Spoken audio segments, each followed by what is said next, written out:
Hello and welcome to the Truth from the Stand Deer Hunting Podcast. I'm your host, Clint Campbell, and you are listening to episode number 29. Today I'm joined by Jeff Sturgis of Whitetail Habitat Solutions, and this episode is part one of a two-part discussion with Jeff, as there's a lot of great information for him to share and cover. Today we're discussing the similarities and differences between strategies for targeting mature bucks on private and public lands, and we've also got a big show reveal today you won't want to miss, so tune in.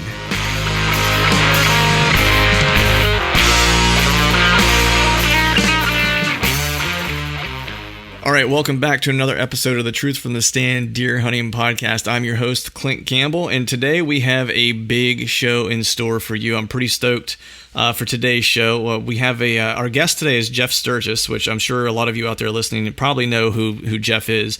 Jeff Sturgis has the Whitetail Habitat Solutions website, consulting company. He's written a bunch of books. He's written a bunch of articles. He's done a bunch of videos. Really knows his stuff when it comes to targeting mature bucks and of course managing habitat for mature bucks. And we had a lengthy conversation with him. Today's, as I mentioned in the upfront, is really going to be focused around targeting mature bucks on public and private land and how things are similar in some instances and how things are, I guess, at times different and what those differences are. Really great conversation. There will actually be a part two, as I mentioned in the upfront of this podcast, which will be the next one to launch, which will kind of dive in then into his expertise as it relates to, really kind of managing a property to create opportunities to target mature bucks. So we spent a lot of time with Jeff. It was a great conversation. Really looking forward to diving into that. But before we get into that portion of today's show, I know I teased a little bit on the upfront that we had a big reveal, and I know we had a big reveal not too long ago, and that was someone was having a baby, and I don't think that's the big reveal today. At least I hope it's not, at least on my end. But I know a lot of you have probably noticed over the past couple months, I've been flying solo quite a bit. And it's just, life kind of happens and schedules don't always necessarily align. My intention with this podcast was always to have a co-host and not necessarily be a one-man show. So as schedules are what they are, Phil may join every so often on an interim basis, kind of as a guest going forward. And I started kind of thinking, who would I want to share the platform here with and share with you guys, and kind of started kicking that around. And there was one guy that came to mind and had a couple conversations with him, and it seemed like it was going to work out. So I'm super stoked today to introduce everyone out there listening to the New Truth from the Stand podcast co-host, and he is none other than Johnny Utah Mulligan of Arrow Wild Company. How are you doing, my brother? What's happening, man? This is super exciting stuff. I know, right? It's been a long time in the making, man.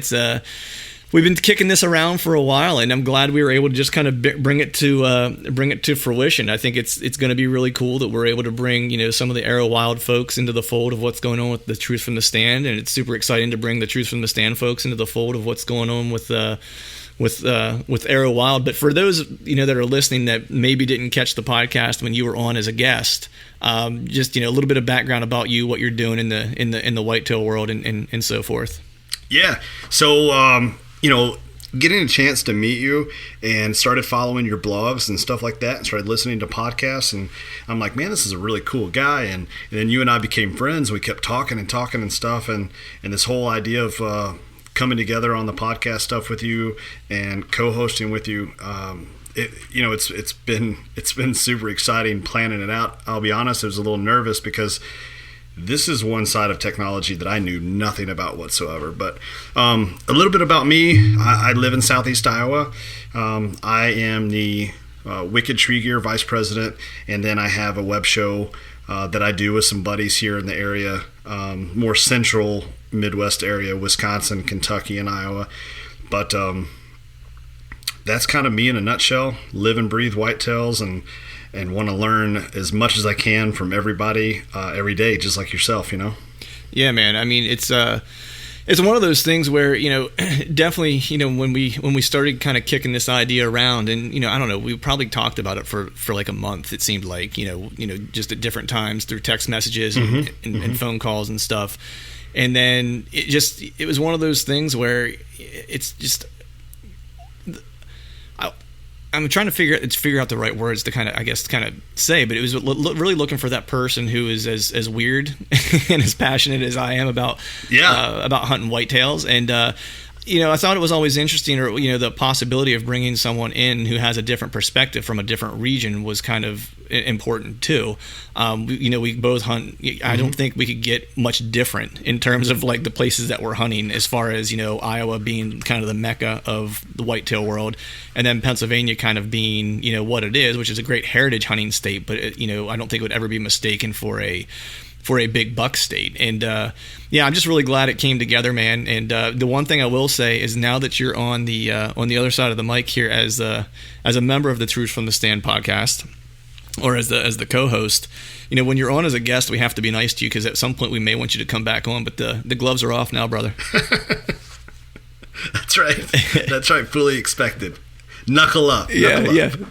Yeah, there's no professional courtesy provided here. So no. Since we were texting about that a little earlier.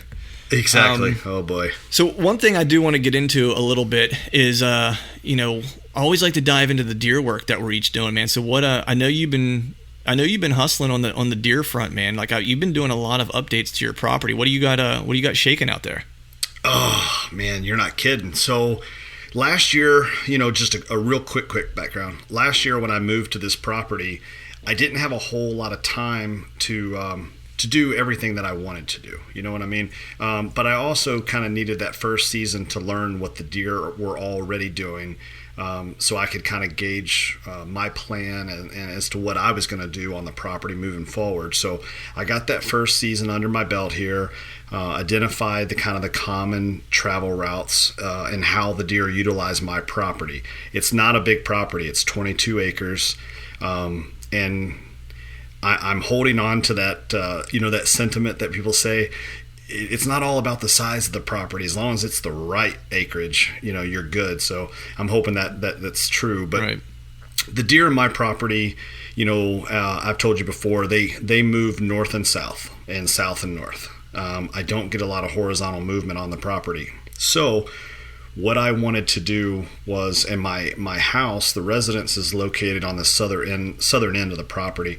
So this year, I finally had a little more time, and I was able to put in a lot more food plots. We brought in a big D8 dozer, and we opened up about 4 acres of timber, and I did the majority of those plots along the northern side, and they kind of dip a little bit south, but they're kind of across that backdrop of the northern side of the property.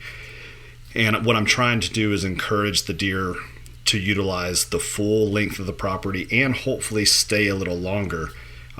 Last year I ran trail cameras, and I could have a buck that could cover the entire north to south or south to north length of my property. I mean, he could do it in 2 minutes. They just weren't wasting a lot of time. Right.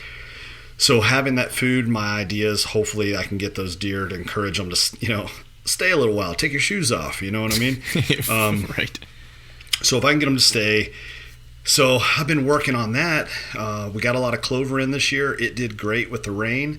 And then we put in soybeans, and the rain shut off. So when people talk about, if you want it to rain, go out and wash and wax your truck. Well, for me, it was plant soybeans. And I shut off all rain to southeast Iowa, I think. But most recently, this weekend, the thing that I'm really excited about, and guys like Jeff Sturgis, they've been talking about it forever. Some buddies of mine here in town from Advanced Whitetail Systems, Andy Orr, they've been talking about doing small ponds. And, the idea of small ponds, we all know that water is important, but for me personally, I didn't hear ponds hit mainstream till just maybe a year or 2 years ago. Right. That's when it seemed to really get popular, and it caught on. So I've been wanting to do ponds for a while, and I picked up a skid steer. I dug 2 ponds just on the southern end of 2 different food plots. One's a bean plot, and one's a green clover plot. And they're about 20 foot by 20 foot and about 2.5 foot deep in the center. They're sloped, so hopefully if critters get in, critters can get out. I just need Mother Nature to help me fill them up, but I'm pretty excited about it. Nice. Yeah. It's I saw the all the work you were doing, man. And it's you were taking on some hefty projects, man. But I'm interested to see what you have kind of. I guess how some of the updates work out for you, because I have a similar situation at my dad's property where, he just picked it up this year. It's a smaller parcel in comparison to the neighborhood that it's in, because most of the farms out there are in the hundreds of acres, and he's got 50. And I'm running trail cameras for the first time, of course. He just got the property and have cameras out, and I did some glass in it, and I saw one really nice buck in the area. I have one decent up-and-comer for Pennsylvania. He's an up-and-comer on camera so far. But the one side of the property, they're doing kind of the same thing that you're talking about. They're running it north and south, and there's that's why I hung the camera there. I mean, they had a path kind of beat down, and I knew that was where they were kind of working. And it's really weird. Whoever had the property previously had page wire fence sections off. So it's like it's creating natural edge, and they're absolutely following that edge at different places. And then nice. So I kind of went in and put in killed off a small area for a plot, because for this property I'm going to forego the larger type plot. I mean, there's nowhere that I can really put anything in bigger than like maybe an acre, just by the way the property is kind of set up.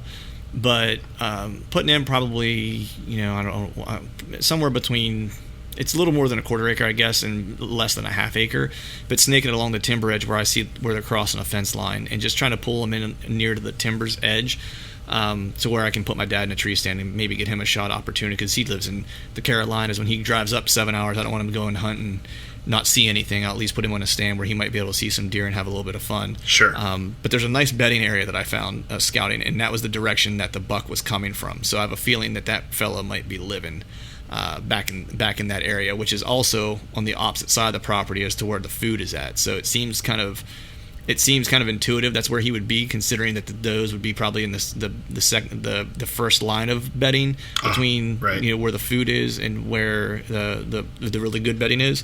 So I don't know. We'll see. I'm interested to see what happens with your property, because it sounds like I have something similar here. But hopefully get some rain. Oh man, I tell you what, it's. And it's funny because I did a live video the other day on Facebook, and people are commenting, and they're sending me pictures, and they're going, "You can have some of my rain." And I get it. It's feast or famine, and there's some people that I got a picture of somebody's garden that had 4 inches of water sitting on top of it, and I'm like, well, I guess it could be the alternative. That could be the flip side, but this rain's just it's a bear. I think what I'm going to do tomorrow, there's a water service company that I have been told that they will they'll bring a big water truck out, and they've got 100 to 200 foot of hose, and they'll fill whatever you need filled, if it's a swimming pool or something like that. So I'm looking at doing that, and to just go ahead and get those ponds filled, because as hot as it is, as dry as it is, if I can have water on the property, I can get bucks there immediately. Right. Yeah. I mean, the one thing on all the properties that I have control over, when I use the word control, I use it very loosely. It's not owned by me. It's owned by either in-law or father. So it's the amount of control they'll allow me to have. The dad's property actually has a nice 2 water holes on it. They're actually fed by natural springs, so that's kind of nice. The other property, my in-laws property, has I know, right? The in-laws property has it's bordered by a trout stream, so there's plenty of water there. So I've never seen the effects of a water hole, only because we've always had water around. I've considered putting them in. I just don't. I just never knew how effective it was going to be. Now, with that said, there's not. My dad's property is kind of on the top of a mountain. The views there are great. Like once you get out on like the hard road and you're driving down past some of the farms, like you can see like 3 counties or something like that. But with that being said, being on a mountain, there is zero water there unless you have a natural spring. So I'm hoping that is a draw for the deer in the area. And like a real smart deer hunter, I did not put one single camera on the water source. So we'll see.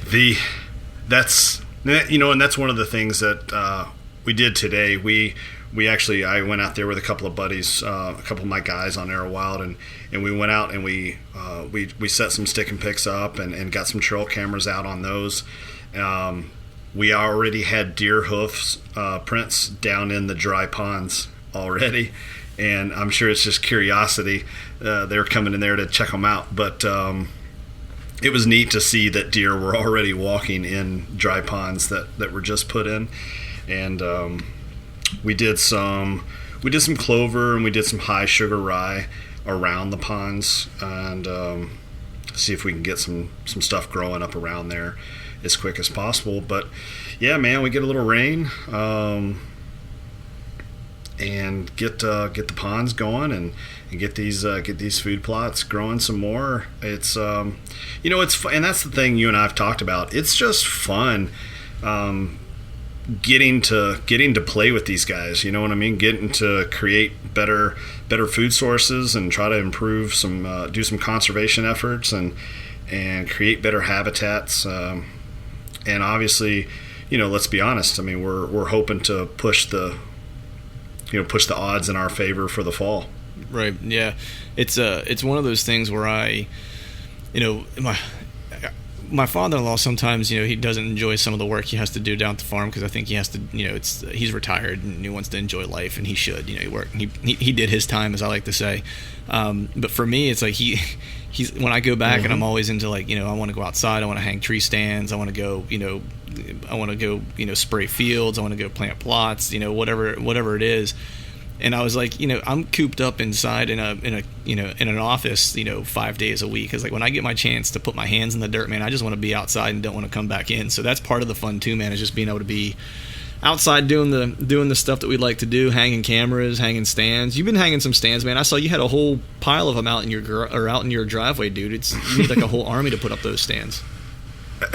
Yeah, we got 2 more sets hung today, and one set over top of each of the new water holes, actually.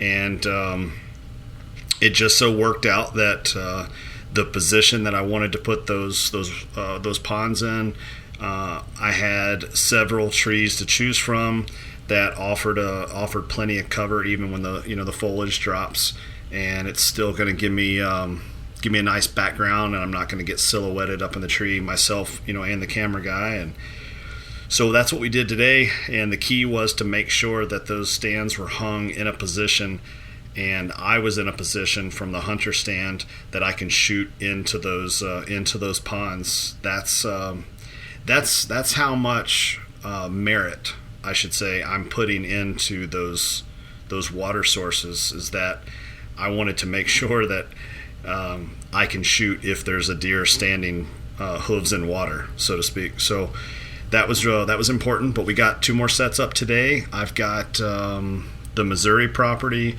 to get 2 sets in, and then that's it. I'm done with sets. The rest is all run and gun stuff on the public land. Nice. Yeah, most of mine will be every year. It seems like it's running gun for me for the most part. I usually hang a few of what I like to call old faithfuls. Oh yeah. At my dad's, I hung there's I think there's 3 stands up there currently that are hung, and I'll see if they stay where they're at or not. It's also part of my thing though too, is not living near those properties. It's like I feel like whenever I put up a stand that I'm just kind of inviting someone to kind of wander on the property and decide to hunt it. And I feel like if I don't have a stand there and I make it difficult for them to hunt it, then they won't.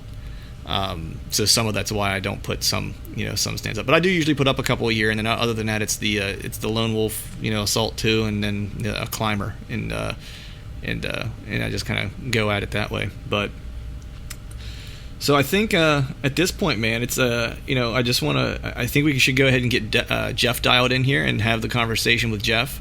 But I'm glad to make the announcement that you are officially on board and on team, and folks can continue to look forward to having a little piece of Arrow Wild as part of the Truth from the Stand podcast, and some great updates from the big buck state of Iowa on a podcast by podcast basis. So hey, I really appreciate you joining the show, man. I'm looking forward to working with you and partnering with you, and Here's to some new beginnings, my man. Yes, sir. And like I said, man, not to turn it into a total love fest, but trust me, it's all on this side, man. I appreciate you letting me do this with you, and I'm looking forward to it. It's going to be a lot of fun. You know, you've got an awesome list of guests already lined up. And these are all people that are very knowledgeable in their field, and they all have their own expertise in certain areas, and it's all things that we can all learn from and bounce ideas off of. So I'm looking forward to it myself. Awesome. So yeah, it's before it gets weird, let's go ahead and get Jeff dialed in. Before we get Jeff on the line, I want to take a quick break to let all of you know that Exodus Outdoor Gear is still hooking up all the Truth from the Stand listeners now with a $20 savings on any camera purchase when you use the promo code TRUTH at checkout. Instead of sharing an Exodus experience this week as I often do, this entire show is an Exodus experience, as Jeff and I both use the Exodus cameras to monitor our hunting locations. All right, welcome back. You are listening to another episode of the Truth from the Stand Deer Hunting Podcast. And I got to tell you, today's guest is probably one of the guests that we've had in the nearly a year that we've had the podcast that I'm the most excited about having. It's been a long time coming. He probably needs very little introduction to most of you. But I'm on the phone today with Jeff Sturgis of Whitetail Habitat Solutions. Jeff obviously has a Whitetail Habitat Solutions consulting company in terms of habitat and property management. He's written a litany of books and articles. He has a wonderful blog with a ton of content. And actually, I can probably attribute a lot of the, strategic thinking I started doing about deer hunting to his blog and his writings whenever I started making that change from what you will maybe call your everyday deer hunter to maybe your more obsessed deer hunter. But without further ado, Jeff, how are you doing today, sir? I am doing great, Clint, and it's great to be here. I really appreciate that. Yeah, absolutely. Well, it's great to have you on, man. I know this has been a long time coming. It's schedules for deer hunters and folks who get involved in a lot of deer work can be quite challenging to overcome, right? It really can, and I've wanted to do this with you for a long time, and I've always kept it in my mind, and it's great to finally come together with this. But yeah, the schedules are hectic a lot, and it does it. Sometimes you're wondering what work that you want to do next, and so I feel very blessed to have the work that I do. So and to be as busy as I am, and to have a full-time employee, and but at the same time to be able to talk to you today is just great, and I've been looking forward to it, Clint. Awesome, and it's great having you on, and I'm really looking forward to diving into a bunch of different topics today. I know that reading your writings and watching your videos, and of course reading the books that you've written, has changed the way I look at deer hunting. And so I kind of know a fair bit about you from the reading that I've done and studying that I've done. But for those who might be listening that aren't as aware or don't have as much background information on you as I do, could you just start off, I guess, by giving us a little bit of information about yourself as far as like where you're from, what you do professionally in the whitetail world? Sure. Well, I was born and raised in Michigan. In fact, I lived there for 42 years, and then the past 5 years in Wisconsin. And I grew up in a non-hunting family. I grew up in a fishing family, and I was pretty lucky to have that type of family, those family vacations. We went fishing every single year, and through that, read Outdoor Life, Field and Stream, and I looked at all those hunting adventures in the pages. And my brother and I asked for bows when we were 15, 13 years old, and we started hunting then. So it was just, we had no one really to mentor us too much other than just, a friend at church or a couple individuals like that we could ask questions to. But other than that, it was kind of diving in and really scouting and looking at things in the woods and trying to read as much as we can and learn as much as we can on our own. And that really kind of shaped going forward what I do, because we had to really kind of scavenge, and like a lot of people, to really hunt where we could. And what gave us opportunity to hunt, whether it was public land, private land, friends' land, we pretty much tried to figure out what we were doing with deer, tried to see how we could follow deer. I remember when we were younger, we used to find a track and think it was a big buck track, and then we'd literally try to follow it. I don't know if we ever made it more than 300 or 400 yards, but we'd try to feel in the leaves for the track, and that was more getting to try to put ourselves in a buck's footstep or a deer's footstep, and and really kind of follow what he would do in a daily life, and that projected forward, a lot into how I hunt now, whether it be on private or public land, and then also how I look at client parcels and scout client parcels, and how I interpret the deer sign on there. So looking back, it was kind of interesting. I wonder if my dad actually hunted, if I would have really been as inquisitive. I think I would have been, but at the same time, I think you follow what your uncles, your father, your hunting mentors do, and a lot of times, if you have that huge support, they impact you more than you're actually learning it, and in some ways. So we were kind of forced to do it on our own, so we didn't follow any patterns. It was just, we had to pick it up. So that really did shape a lot of what I do today. It's funny because I've talked to a couple folks, and some of the guys I'd say that I know that are what I would consider to be pretty successful hunters. It didn't come from hunting families, oddly enough. But as you kind of mentioned, they had that support group though that you had, where it was not necessarily that they hunted, but they were supportive of them just getting involved in the woods and finding something that they were passionate about. And I wonder if there's something too that, there weren't any poor habits built. You were having to learn just by what you were seeing, so you were creating the correct habits very early on, as opposed to being taught a specific way to hunt. Maybe it's a little bit of an interesting. No, Clint, I can say there were probably a lot of poor habits that we that we followed. I know we made a lot of mistakes.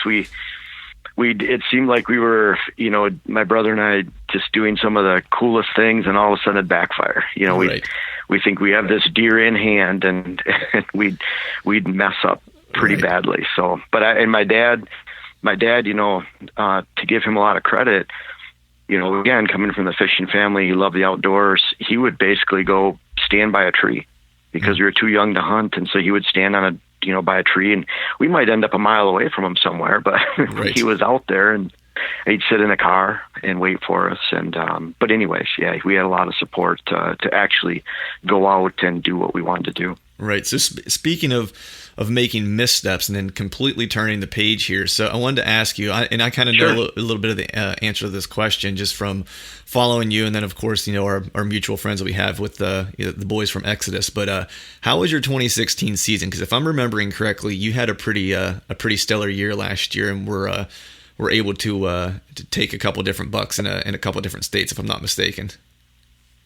Yes, it was different, and we talked a little bit before this, but I love to hunt public land, I love to hunt private land, and they're which one's better, I'm not really sure. I think we'll talk about that. But at the same time, I was fortunate enough to shoot one of our target bucks, or buck that we were after, in Ohio on public land, and so I was really happy with that one. And that was a long time coming. I've over a 6-year period, I've hunted down there, and this would have been, probably about 35 different sits down there between muzzleloader, gun, and bow. I don't get a lot of time per year down there, right? But I felt like we were finally in an area where there was good bucks, and we were able to capitalize. And so that was a really good feeling to get that one. That was fun going down there. It's rough hunting, but I love it. And then private land, there was a buck that I'd watched for 3 years.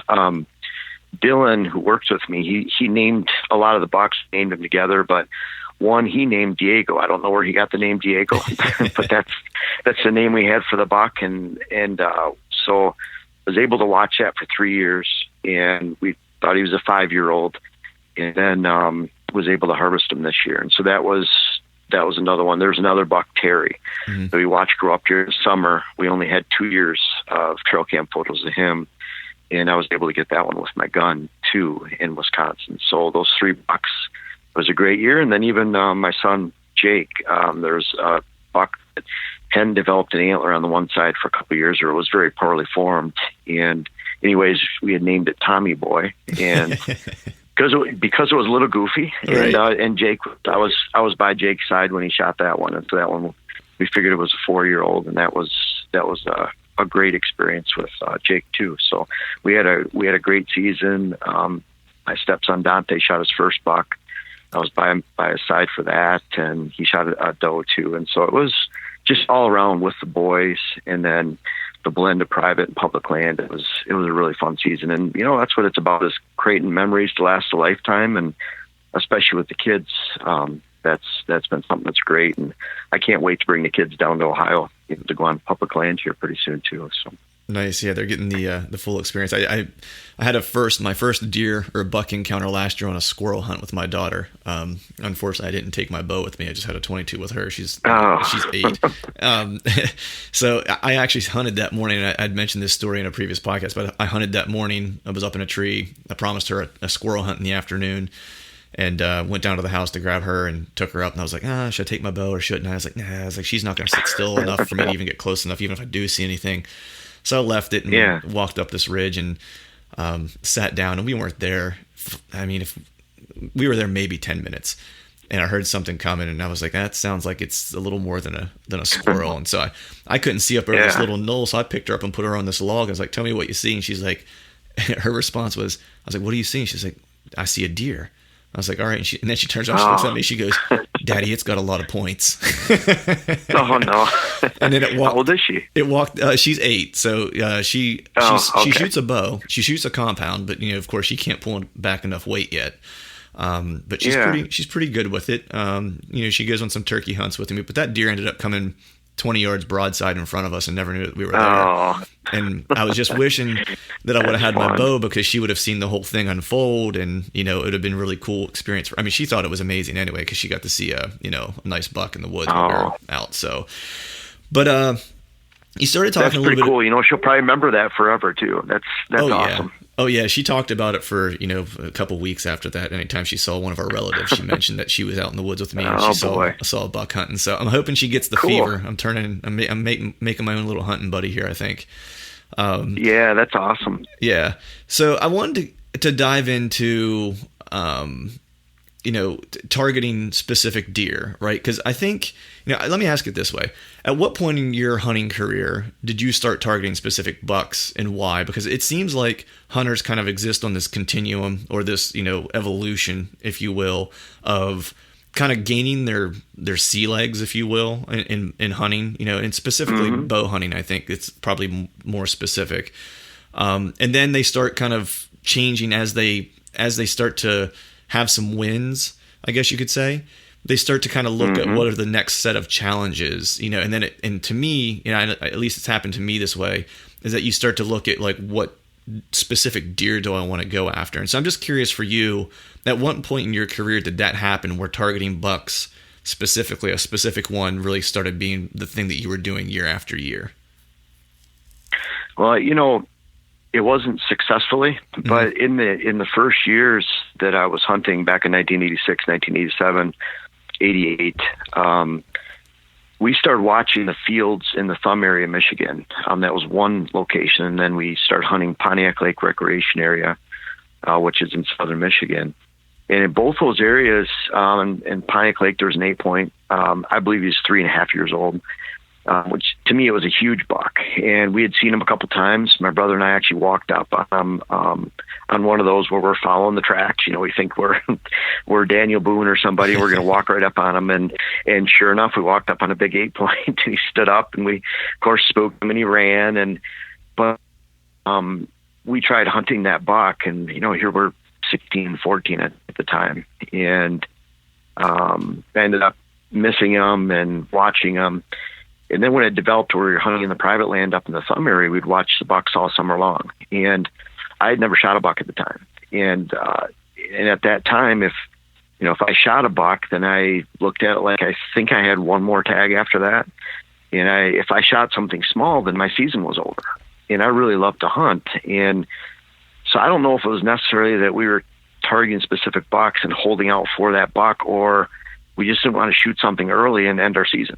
Right. And now we did go after a lot of does too. And so at that time, I think they said there was right around 50 deer per square mile, and in a lot of just so many does. And so the does, they came to us pretty easy in those early years, whether it was with a bow or gun. But yeah, again, those bucks, I can remember specific bucks, and they were back in 1986, 87. In fact, I had the first buck ever that I'd ever seen out with bow. He walked right by me. He was a 4-point. and I passed them up, and I didn't take the shot because I knew there were bigger bucks. And again, I didn't want to potentially end my season too early. That was in the early season, so right. That would have been. I think that's going back to 1987. Wow. Even at that time, so pretty early. But it wasn't necessarily it was about these huge antlers we were seeing. It was a combination of we saw some that we really wanted to try to get or hunt, and then at the same time we didn't want to end our season early. Right. That makes sense. So, I mean, if you had to add it up, right, because you started, into kind of your explanation, it was kind of by default. Some of it was maybe you saw these bucks that you really wanted to go after, and some of it was just not wanting to end your hunting season, which I can completely understand that. You get precious little time in the woods, and you want to extend it right. as much as you can. But if you had to add it up over the course of your years, how many targeted bucks do you think that you've, number one, successfully targeted, and then two, successfully harvested over the years? Yeah, that's a good question, because targeted and harvested, I've messed up a few times. Right. So there's quite a few bucks that I've gone after that I can, and boy, those really burn in my head a little bit. I can still remember the pain back in 94, 95, 96, some bucks that I targeted and missed or spooked.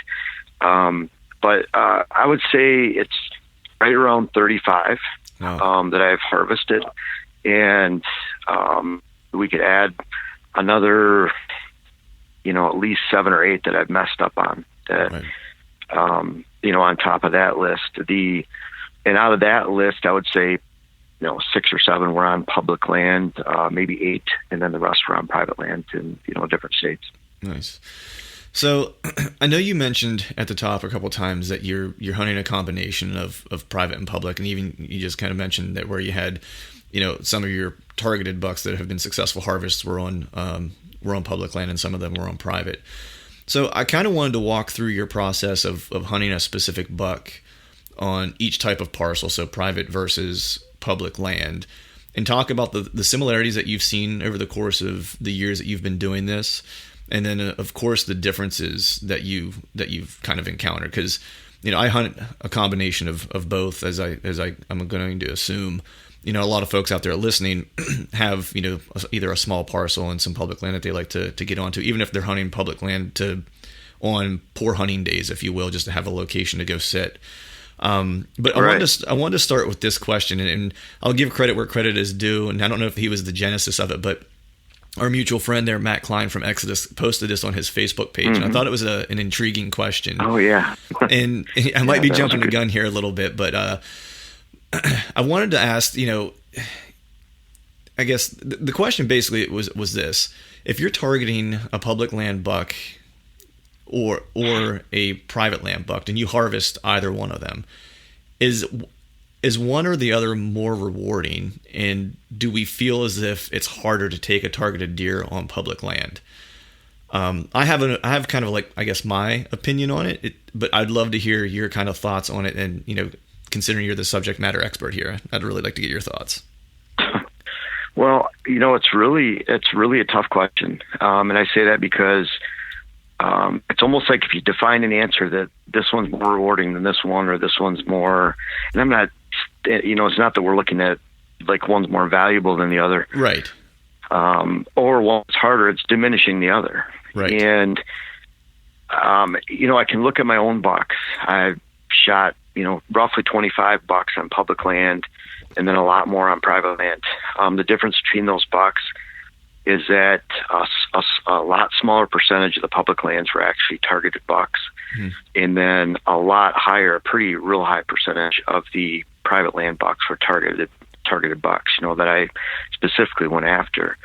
So there's something to be said for that. When I'm hunting public land, it's a little bit more random.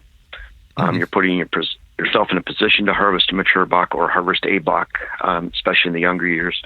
And then in private land, you're trying to put yourself in position to harvest a specific buck in a specific location.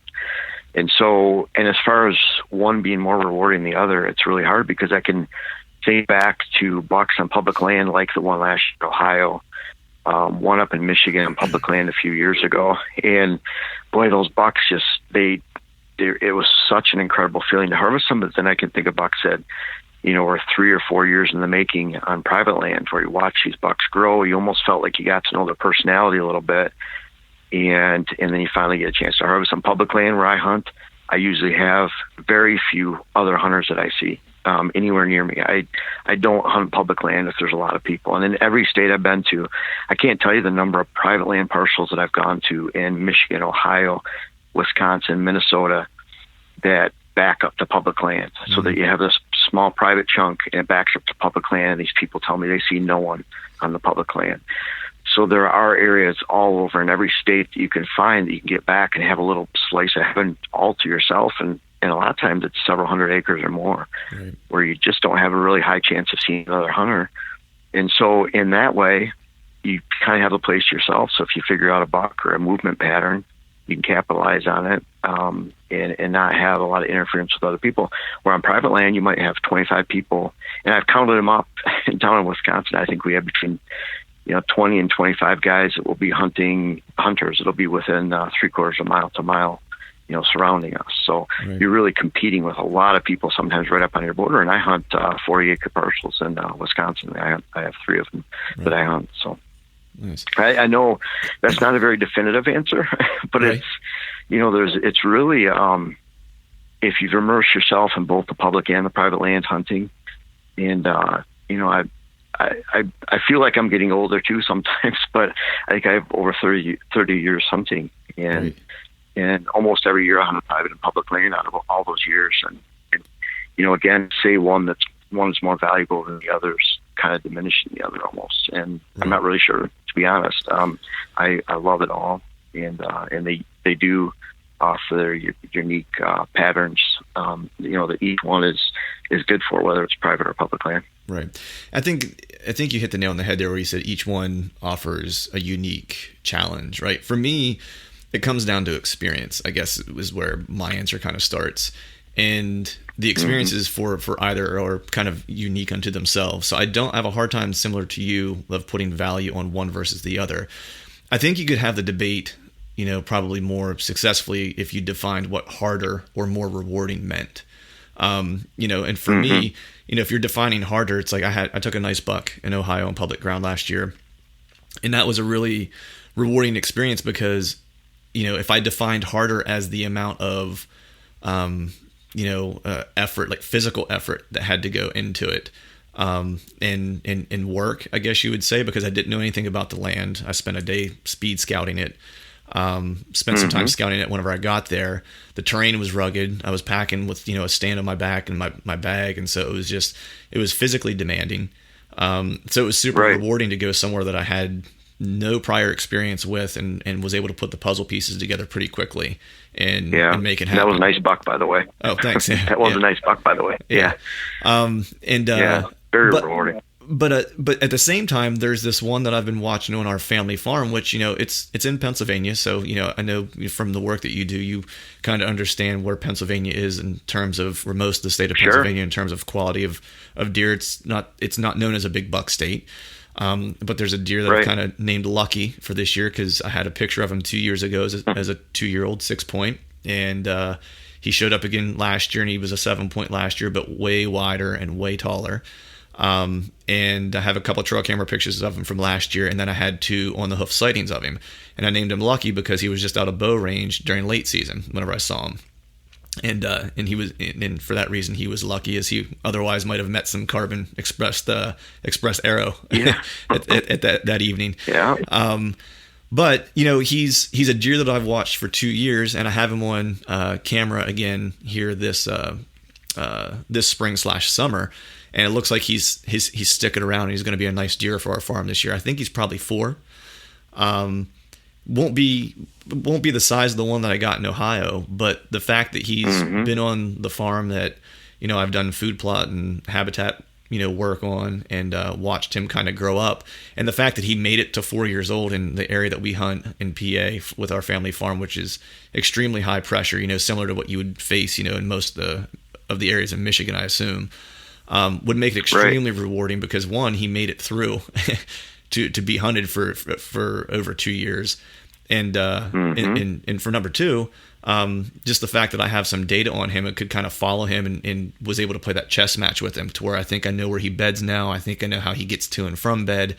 So I was able to kind of play that chess match with him, which is rewarding in a different sense. And that is also a different definition of harder, because I've actually had to be much more strategic and kind of plan my moves, to put myself in a position, even last year, to see him on the hoof. That's a really interesting perspective, and something that jumped out at me with that you just said. You named him Lucky. Yeah. And what about your public land buck? Did you have a name for him? No, because I had no prior knowledge that he was even there. I didn't. The days I was in stand, I saw a couple different bucks, and he wasn't one of them. I was just thinking, we've had a lot of private land bucks. I'm not sure I've named a public land buck. And, like the one last year was the 9 point. Mm-hmm. That was the extent of our name. And it was one of the ones that we saw the most and really wanted to harvest. But at the same time, I think almost assigning a name to a buck, like Lucky, like Diego, like Tommy Boy, or whatever goofy name someone comes up with, it almost reflects that you actually know that buck a little bit more. And kind of going back to, what you were just saying, you have to strategize more, you have to plan more. Not to say that you don't on public land, but private land can be years in the making. Sometimes public land is a buck, and it's a reflection of a lot of hard work, a lot of scouting, but you really don't know that buck that well sometimes. Not to say all the time, because I know the Exodus guys, Matt and Chad, have gotten to know some bucks and had some incredible experiences, on public land. So, it's that's an interesting perspective. Yeah, no, it totally is, because I was just thinking as you were saying that, you named yours the 9. I think I was thinking of it yesterday as I was driving back from my dad's property, and I was thinking, well, what would I call him? Because I should be getting the mount back soon. And I was like, and he'll just always probably be the Ohio 10. Exactly. I was like, that's just probably what his name will be. But I wanted to dive in. I'm sorry, go ahead. Oh, sorry.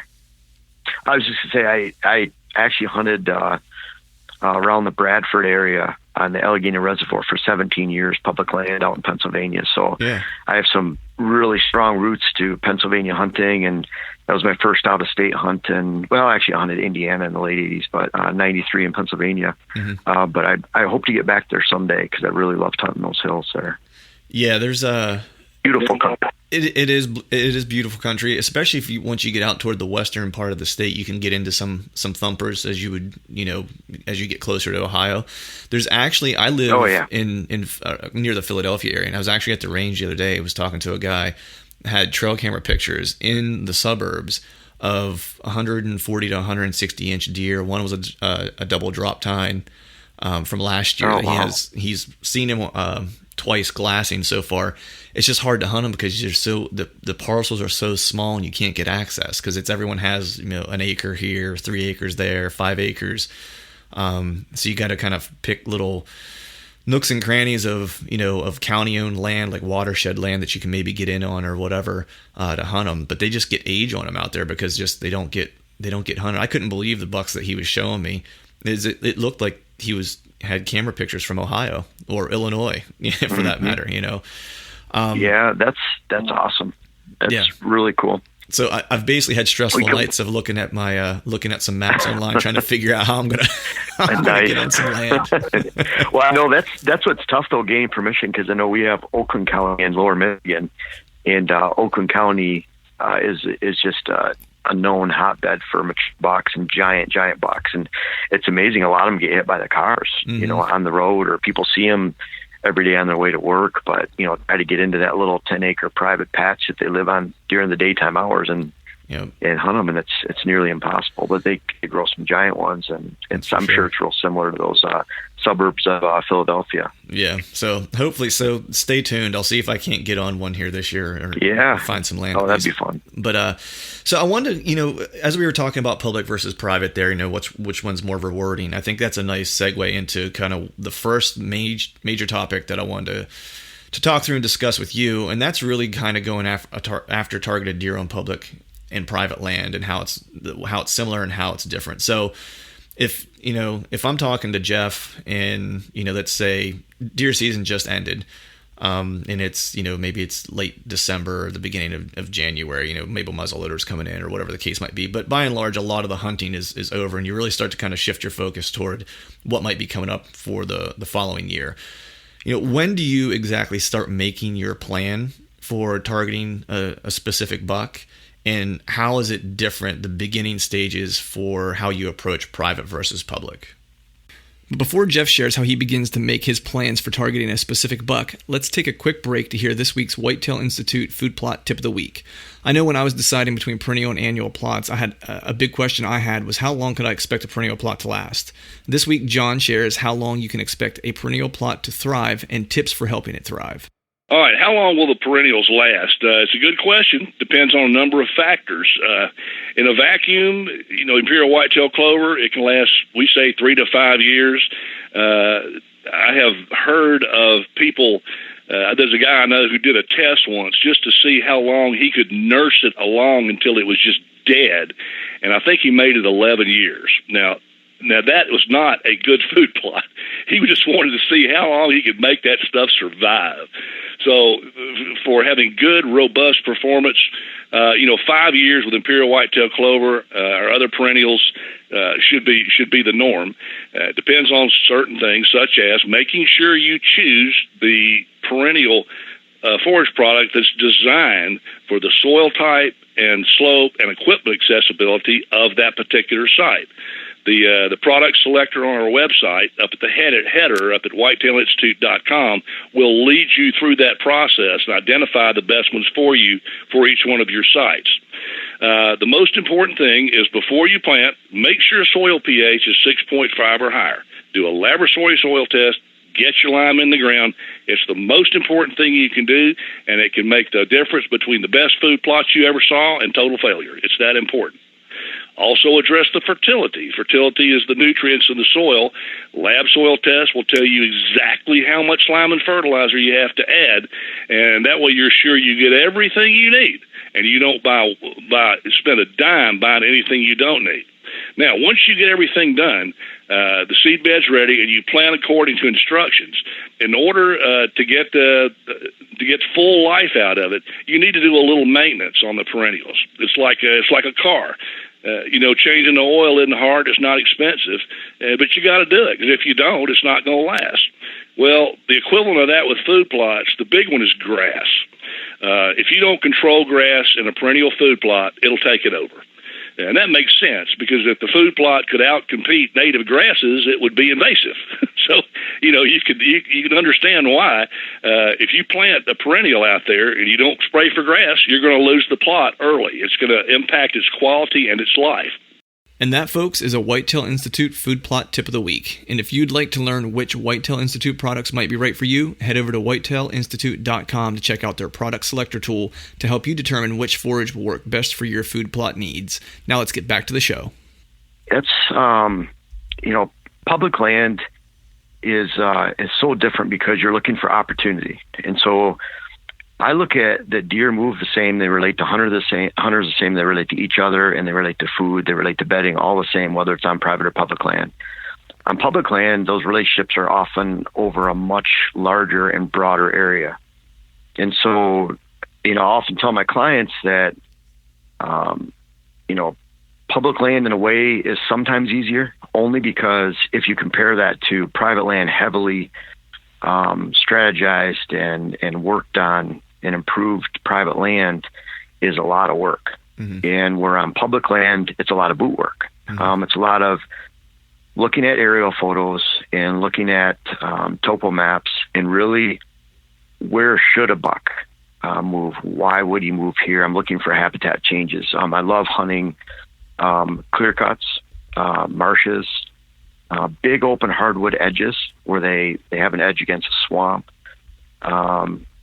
even big waterways where you have lots of major habitat changes coming together on public land. And so really, UP of Michigan, for example, you can take an area of 10,000 acres of public land and literally boil it down to 100 to 200 acres that you have to scout. Right. Because I like to throw away all the areas that are the same and I throw away all the areas that are within a half mile to a mile, 3/4 of a mile of a road, or a hunter access point. You really key on areas where one area I like hunting in the UP. I had to cross 2 beaver dams, and one was right by the car, and it was a very difficult crossing. I fell in once, and I considered myself at the time, and then in the late 90s, 15 years ago, I was probably more nimble than I am right now, but I still fell in there, and it was very difficult. I got my boots wet a lot. I sometimes had to carry my boots. And so just right there, right from the car, and this is after already driving back in 7 miles on a seasonal road and then 2 miles back on a 2-track. And then you end up at this spot. And so even there, that was very difficult. Again, it was going back to you're limiting the areas where you expect a lot of people. You're limiting the common areas. And then you're really focusing on those edges. And that's why I like hunting the big marshes, because they would all funnel down somewhere at some point, and you could erase literally thousands of acres that you didn't need to walk. And then you're looking for old sign. And so on private land, you're making changes that will produce sign to come. And you're making habitat changes, food changes, bedding changes, where the deer will relate to in the future, even if they're not right now. Where on public land, historical sign has a huge amount of meaning. So if you think a buck should be moving here, and you have these reasons, whether it's between clear cuts, it's the edge of hardwoods, it's the edge of marsh, it's where all those habitat features come together. And then you go out there, and even if you don't find new sign, you find what appears to be years of rubbing activity and maybe even some scraping activity from the year before. Then you're in the right location, even if you don't have current sign. And so when it gets into November, or late October, mid-October, if you don't see the sign popping up in that area, then on public land, I don't hunt it. And so at the same time, I might have 8 or 10 of those locations in the back of my head. And it's really just a matter of checking those areas out right before the season or right before you expect to hunt. And if that sign's there, then something's there, and you can usually read the sign, and it'll let you know if it's a mature buck or not. And then you can go in there and hunt. But at the same time, if I'm not seeing that sign and my cameras are telling me that there's nothing there, then I'm just simply not going to hunt it. I'm not going to sit there with hope that something might come through. I really want to spend my time wisely when I'm in the woods. So really different. That historical sign is very, very important to me on private land. And just telling you that, this buck should be moving over this bench that connects to this saddle that goes around this point over to that clear cut. So you're still putting the things together where you have bedding for bucks and you have bedding for does, and you have a food source, and they might be moving through here, or you have long range cruising movement that a buck might move through a certain terrain feature on public land, and then you're going out there and basically justifying your rationale for saying that a buck should be here, and lo and behold, he is or he isn't. And so some of those, when I scout on public land, it's really more, I have this mapped out in my head. We have 8 or 10 areas you want to look at. I used to even carry a card back in the late 90s where I'd look at a topo map, I'd draw it out on a 3x5 card, and then I'd laminate it, and I'd carry that out with me. And I'd look at those specific islands out in the marshes and the points of hardwoods and basically just check them off one by one. So I might have 15 areas that I want to look at. I only have an hour and a half to scout at a time, or 2 hours. Go out, look at a couple, come back, and then you look at a couple again. Where if we're going down to Ohio for a weekend, we're trying to check off all of those in one weekend if we can. Right. And put some cameras in key locations to kind of match 1 or 2 of those, or even 3 of those areas, just to let us know that something might be in that area that we can potentially target. Right. You'd mentioned there for a second, you're reading the sign, of course, and if the historical sign, or if sign isn't shown up where you've seen it historically for that year, and game cameras aren't telling a good story for you, then you're kind of moving on. So it was a nice segue to kind of ask, how are you gathering inventory on possible targets on each, as far as public versus private? And what I'm really kind of looking for here, or kind of digging at, is the differences in your camera locations and camera strategy on public versus private. Public's more, we're looking for long range movement. So we don't want to, it's great to know that a buck is living in this little corner, or this bedding area, but at the same time, we just want to know that he's in that area to begin with. And so we're putting our cameras in areas where you expect long-range buck movement, or they're feeding on this oak flat, just this large oak flat. So you're putting in a food source. And a lot of it, like down in Ohio with the terrain features, I love hills. I mean, topography is incredible, because topography, for one thing, you know, on a hunting side, you can cheat the wind with right. hills. You can't cheat the wind when it's flat. But two, the topography dictates that deer, kind of like in a big open marsh area, the deer won't move in some areas and they will move in other areas. So we're looking for those nice long benches across the hillside that connect to a bench on the other hillside, or connect to a point or a saddle, where movement for deer is constricted and predictable. And then we'll put a camera there, and we look at it like if we get a picture of a buck there, yeah, he might be close, but then we'll use the timing of the photo to tell us how far he had to come to get there in the first place. Right. And so that tells us a lot. Private land, you know, I do the same on private land. You put the cameras in locations where you expect that movement, but you're specifically relating it to a very defined food source movement, or bedding movement, or cruising, scraping activity movement. And then again, if I go into a set, a lot of times I'll check a camera literally on the way to a stand. And if the sign in the area and the camera is telling me that nothing's been there for a week or two, then I'll move on to my next set that I have in mind for that wind direction. And now then I don't check it because I'm already locked into that stand, but I've basically eliminated one. So the potential that the movement at that other is greater. And so then I'll make that decision accordingly. Right. So it sounds like for public, you're using cameras and you're looking more at how they're using terrain, because you don't have control, right? At that point, you don't have control over where the food is and things of that nature. So as far as like how they're going to travel, you kind of have to really look at what terrain features are they using to get to from where I think they should be to where I think they should be going. And then private, You're really kind of looking to say there should be this travel pattern that occurs because we know they're going to bed here, and we know that we've managed this situation to put food here to try to dictate where they're going to move. Now we just want to try to figure out around what time of year a specific buck is going to hit that particular travel corridor, and what times of day and what winds does he want to use it.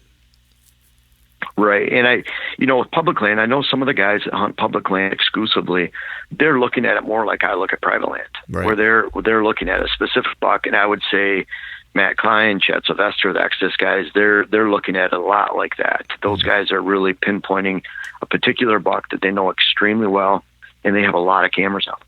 Right. So, and they really get to know their deer. And so I'm going into an area that we're finding 6 to 8 stand locations spread out over 2 miles. And then we're using 4 to 6 cameras to put in key locations that complement all those 6 to 8 stand locations to let us know the bucks that might be moving in that area. Last year we put our cameras out around October 20th. We checked when we went out to hunt about the 8th of November. And we had at least one shooter on every camera in this particular area. And on one camera, we had several. Right. And so it was, really told us a lot. I mean, we were so excited to go and hunt. And private's a little bit different too. Mm-hmm. And I know at the beginning of the year, you talk about public land. I start, we're going to look at maps and aerial photos. We've already done that for down in Ohio. Mm-hmm. So I need to get down there probably this month or in August, and I'll scout. And I hope to see you there. And right. I think Matt and Chad might be there too. Right. But so that's a little bit different. We're looking at where deer should move. We're going to put cameras out to verify that, and then we're going to go and hunt, because we don't know. Like I know most of the bucks in my private land area, who shoots what bucks where they live in the summer, where they live in the fall. But something really different on private land is what we're doing differently in January. Instead of thinking about those movements and locations of public land to go hunt on private land, we're starting to inventory our bucks and make sure we don't miss anything. So using something like Deer Lab, I like Deer Lab because I use it to categorize my bucks, name my bucks, and then at the same time to really get a hard inventory of what bucks made it through the season. And my camera is still running right now. We haven't even taken most of them out of the woods yet. Right. But so we start really looking at those deer heavily in the early part of the year, making sure that we have them inventoried and and it's helped us to go back. We really look at a lot of younger bucks and say that's that buck, because when we're going to a specific stand, it's not on private land. We're going to a specific location, specific camera location, specific sign location. We're expecting a certain buck to be there. Right. And we know he's there because we watched him for 2 or 3 years, passed him up in that area. And so when we don't see that he's there, then, we really tend to avoid those areas until we see another buck there or until that buck shows up. Right. Because we don't want to spoil the area for one, and overhunt it before he's even shows up. And then, but yeah, completely different. It's more about that individual. Public land is a little bit more opportunistic. Right. You mentioned the Deer Lab and the data, and when you're running cameras, regardless if it's public or private, you tend to come away with a lot of data to try to manage. So I've used John's platform in the past with the Deer Lab stuff, and it's awesome. I'm a little bit of a tech nerd too, so the heat maps and stuff like that really kind of interest me. But how much are you looking at, historical information versus your, most recent intelligence, if you will? That's a great question, because to me, I'm a very simple person when it comes. It might seem very complex, but I'm very simple when it comes to you look at these bucks, and when they're in this area, the only thing that I concern myself with then is, where am I going to ambush them? Do I have stands already in the location to ambush them? And then I'm purely hunting the weather. So I hunt the same for every buck. Even when I'm going down to hunting public land in Ohio, last year I didn't plan to go down a second time. We were down there 4.5 days. We had a close encounter with a really beautiful buck. And then my partner Rich, he missed one and spooked one. So we had, in 4 days, we had a lot of activity, and huge cold front that blew through after Thanksgiving. Mm-hmm. And so I think there was over a 30-degree temperature drop, winds that had been over 50 miles an hour. And I couldn't wait. I went down there, actually slept in the car out in the public land, and, out in the woods, and went out hunting at daybreak and on that Monday morning after Thanksgiving. And I was purely down there only because of that cold front. I went in and hunted the buck that I was hoping to see, and he was there. When I shot him, I didn't know it was that buck. I just knew it was a mature buck, and you try not to focus too many, on the antlers and what he looks like. He's just mature, but right. I was purely hunting that weather, and that's what I do every other time. So if I know a buck is in a certain area, he's using a certain movement, and I believe he's bedding here, traveling here, or cruising here, then I want to put myself in position to harvest that buck at a time when I think he's going to be moving the most, which is going to be, to me, when there's that cooler, cold weather, and so I'm looking for those certain weather features, and then going in and trying to harvest that buck. Right. So, kind of keeping with the theme of data, and I know you like to keep it simple, and I kind of prefer that approach. I try to just give myself enough information to make a decision, because I had a season where I really dove into a lot of the details, or attempted to, and had analysis paralysis, where it was every day I couldn't figure out which stand I wanted to go to. I tried to cut down on how much I was looking at and just kind of make a gut instinct move. And that was what I did when I was in Ohio and had success. So it really, that one hunt kind of started to change my perspective on how I approach things a little bit. But say you have some data on a buck that you're targeting. How are you locating and defining what his core area is? And my question might be tilted a little bit more toward public, because you have probably a little less information that you would on private, but just curious how you go about defining core areas. One of the things, excuse me, what I found with mature bucks is that they move a lot, especially during the rut. And so whether it's private or public land, if you're in an area and let's say you're using a trail camera and you just cannot get a picture of that buck during the daylight hours, not even close. He's coming in at midnight, 2, 3, 4 in the morning. Then to me, what that's telling me is he's not just sitting 150 yards away or 300 yards away, and he sits there till the middle of the night and comes over and moves by the camera. It's telling me that he's coming from a long ways away. And so then, is he going by another camera that is closer to daylight, so I can tell where he's coming from, what's the direction he's coming from, what's the sign telling me what direction he's coming from, and where does it make sense that he might be during the day. And so I like to see those kind of pictures, because then you can look at that buck and define that, he's from a half mile away, or he's from a mile away, or a mile and a half away. A lot of times you can look in that direction and say, wow, there's a really nice clear cut a mile away. I bet she's relating to that in some way. But bottom line, I go back to those core bucks. If you're getting pictures that are close to daylight or in daylight, and I'm talking, within an hour of daylight, hour after dark, then that tells you that buck is close. Right. And so that buck, that core buck, even on public land, I look at like I have an opportunity to harvest him potentially just about any time of the season. Mm-hmm. In fact, the one time I might not have a real defined time to hunt him, even though it's a good time to still hunt him, is during the middle of the rut.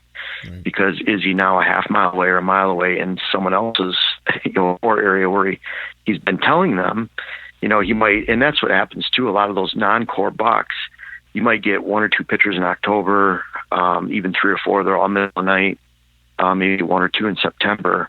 Well, he's trying to tell you, I'm not going to be there until the middle of the rut, and potentially that time where I'm going to cruise. Whereas a core buck, he's trying to tell you that, hey, I'm here and available the entire season, just about. Right. And so you really make decisions on stands based on that too, to where in public land, if I've had guys, I've had neighbors even, there's bucks are getting pictures of close to and around dark, and they're waiting until the rut to hunt them. Yeah. And here's a buck that they could potentially target in late September and October in Wisconsin, and they're waiting until the rut, where that buck might be a mile away on someone else's property at that time. So really the timing of when those bucks come in on either private or public land is telling me when to hunt that stand and why. And of course, on public land, we're focusing on a lot of long range movement, because I want to put myself in a position where I potentially harvest multiple, mature bucks in a certain stand location. And that being said, even with last year's buck, I think that's a really good stand location. But at the same time, just a little bit of advice that I could throw out there is that really your favorite stand, your best stand, should always be the next stand that you shoot a mature buck out of, not your last stand. The shorter memory you have with stand locations, it really helps you, whether it's on private or public land. Let the sign tell you when to hunt. Let trail cameras, rub, scrapes, whatever it might be. Once you know that buck's in there, then again, it boils down to weather for me, and I try to go in and hunt on them. Right. So it's interesting you're talking about long distance movement, because that was really what helped me put the puzzle pieces together on Lucky, or what I think I've put the puzzle pieces together. I'm not going to be too presumptuous here. Yeah. But I was getting him, around. He showed up last year on the farm about this time. I think I got a good picture of him in daylight, and only one though, and he disappeared. I never saw him again, on another camera until October 19th. He showed up on this creek bottom, which borders our neighbor. There's a stream that kind of runs around the border of our entire property on I guess it's the north side. And I saw him there on the 19th on camera, and then I saw him again on the 20th on camera on this. It's a historical scrape site that shows up every year. And then I just a little ways up from there, when I was hunting late season this year, I sat this hollow between. There was a food source 50 yards behind me on this point that I put in that was a bunch of turnips and stuff, and then further up the hollow, I guess it would be on the right hand side of that hollow, was a 5-acre clover plot. And so that's where I saw him on the hoof, was where he basically had to make a decision at that pinch point of that hollow whether he was going to go to the one food source or the one further up. And so I kind of then decided, I was like, well, based on the time that I saw him, because it was late season, so it was about right before dark, so it was probably about 4:30, and where I got the camera pictures of him from, in the direction he was walking, he was coming onto the property. So I was like, he has to be bedding over in the creek bottom on the neighbor's property. So in order for me to get him, or to have an opportunity to harvest him, I'm going to have to sit right at that one pinch point at the corner of it, where he has to make his decision. Because if I sit too far up, I'm never going to see him before dark. So I started putting those pieces together as to what time he was showing up on different cameras, as to where, and I just kind of backtracked from there where I thought he was at. So yeah, and that's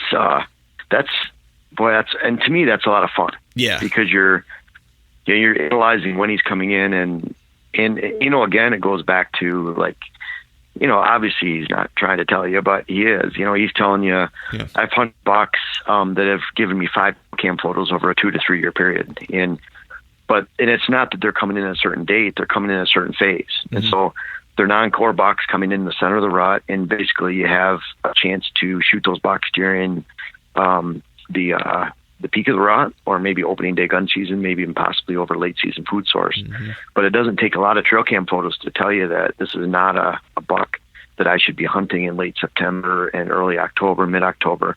And a lot of those bucks that have successfully harvested that have lived on someone else's property, mile away, 3/4 of a mile away, have been on out of stands or blind locations that it was basically that blind or that stand was set up for that buck, and that stand was not used until he went in to try to harvest that buck. And so I didn't want to spook the area. I didn't want to spook the does in the area, spook the young bucks, because then that area gets established as a stressful area to the deer herd. They avoid it, or they avoid it during the daylight. They have some negative reactions to it, and it doesn't take many negative reactions by other deer from mature buck to take those visual cues and really relate to that in a negative manner too. Right. So kind of speaking of, how what time of the year they're going to be on a property or be, huntable, if you will, kind of reading the sign and determining what that best time is to kind of go in after them. How do you manage following, if you have a particular buck that you're targeting, how do you manage following them across like the food, changes throughout the year, the biological demands that occur throughout the hunting season that can cause them to shift their core areas, or, or at least at minimum, they begin to broaden their home range, say like when the rut happened or when rut kicks in, they're going to start really, putting on some miles. How do you manage, kind of determining when and where the best time is for a particular buck when all those changes are happening? There's, I like that question a lot, because there is a difference between public and private land. Now, private land, I guess we'll look at public land. I know we're going to talk a little bit more about private land later. But public land, it's interesting. A lot of my favorite areas on public land, whether it's been in Michigan and, the UP of Michigan or Southern Michigan, and then Ohio, and Pennsylvania, a lot of those areas that I've hunted were only active during the first few days of gun season, but then especially during the rut. And I can look at cameras that we've left there that would have been there in August and September, early October, December, late December, and January. And especially on public land, we're just not getting those buck pictures. However, we're getting a lot of buck pictures during the peak of the rut, and even in the post rut, when those big mature bucks are still cruising, they still don't want to give up the game, and they're moving long distances. So where on private land, a lot different, because I look at like if a private land is managed and you're looking at controlling that afternoon food source movement for the entire season, meaning that you have just enough food to make it through the entire season, then you could potentially hold a captive deer herd and the bucks that go along with it for the majority of the season, keying on your food sources during the daylight, and then they leave and travel to who knows where after dark. So you're only looking at on private land, typically controlling 200 to 400 yards of movement, and that can take place in December. It can take place in the early season. Of course, you're waiting for those bucks to shift on to your property sometimes because it's more fall habitat food. Right. Whereas in public land, you're looking for those long range cruising opportunities. The big, nice benches or saddles across a steep ridge face between two clear cuts. And those clear cuts might be a half mile in either direction. You're hunting big movements, right. But you're putting yourself in a position to where the rest of the year that buck might relate to his individual clear cut area. He's only moving 200, 300, 400 yards during the day. He's trying to conserve energy. He's either growing in the warm season, or he's conserving his energy during the winter time. He's really not moving a lot, and that's why you just don't get those pictures during any other time but that month during the rut, or that 5 or 6 weeks. Right. So that's interesting, because there's a couple clear cuts that I've been kind of scoping on a piece of public land, and there's I think you've just sold me. I think I'm going to have to dive into it this year. It's actually more work. Yeah, I know, right? It's near our good farm. Good work. Yeah, it's good work. It's good work, but I've been eyeing it, and it just looks like a good spot. And it's public land near our farm, actually. which some people might think that would be crazy that I would go hunt, public land possibly that would be near private land that I'm, working to manage and stuff. But it's just one of those places that I see that I just have a really good feeling about. And I did scout the public around that particular area. I just didn't make it to that spot this year. And I saw some really good sign. I saw some stuff that was really telling me that I should hang a stand in there this year. But I wanted to ask you, when you've kind of started putting the puzzle pieces together on a target buck that you've identified, and you have some intel on him, I've talked to different fellas, have different approaches, and I'm just curious to what yours is. Some guys, once they kind of get on a deer, they're really going to look to hunt a buck, specifically. They're going to really look to hunt his bedding, and that's really the only opportunity they're going to look for. I'm just curious, are you looking for the bedding, like where his buck bed is, and going to hunt him from that perspective? Or are you looking for other, topographical, features that you can utilize as well? I'm just curious on what type of things you kind of hone in on, if it's bedding or if it's a pinch point. I know you mentioned saddles and benches and so forth, but if you could have your cake and eat it too, what would be your preference? All of it. And the reason I say that is I'm looking at I'm trying to assign a value to every sit that I have. Mm-hmm. And so, last year, the Diego buck, I hunted 8 times on that farm, on that property, out of 7 different stands. And we had them within bow range 3 times, and they were completely different stands, locations. And there's a couple things I look at, and it goes back to, and it just bring up real quick, a guy will say, okay, I'm going out and sitting in the stand all day. There are, I would say, less than 10% of all stand locations are appropriate for an all-day sit. And the reason I say that is because if they're back at that bedding area, which is my favorite area to hunt a mature buck, I would say, I think it's still about 70% of my bucks. Last year, Diego was one, another one, even the buck down in Ohio. I'm going into a stand, and I'm going there in the morning with that cold front, and that can often be the perfect scenario to shoot that buck. It's near his bedding area, it's in a cruising spot. But then the closer it gets to dark, those bucks are moving towards food. And so that 10 out of 10 sit that you had in the morning, that 10 out of 10 sit that you might have had during cruising time in the middle of the day is now a 1 or 2 out of 10 time, because all the deer are leaving your location. And the closer you get to dark, the less likely you are to see deer. Mm-hmm. And so you have to have stands that relate to, especially when you're going after a specific target buck, especially when it's on private land. You have to have stands that relate to food, to relate to cruising, and then relate to backside of bedding area in the morning, where you're trying to get in during the pre-rut and rut and waiting for that buck to come back to you while you're on the downwind side of his bedding area. And it might be that you're 100 yards away from where you think he's bedding, or 200 yards. But bottom line, you're in a safe area where you can just pick away at him.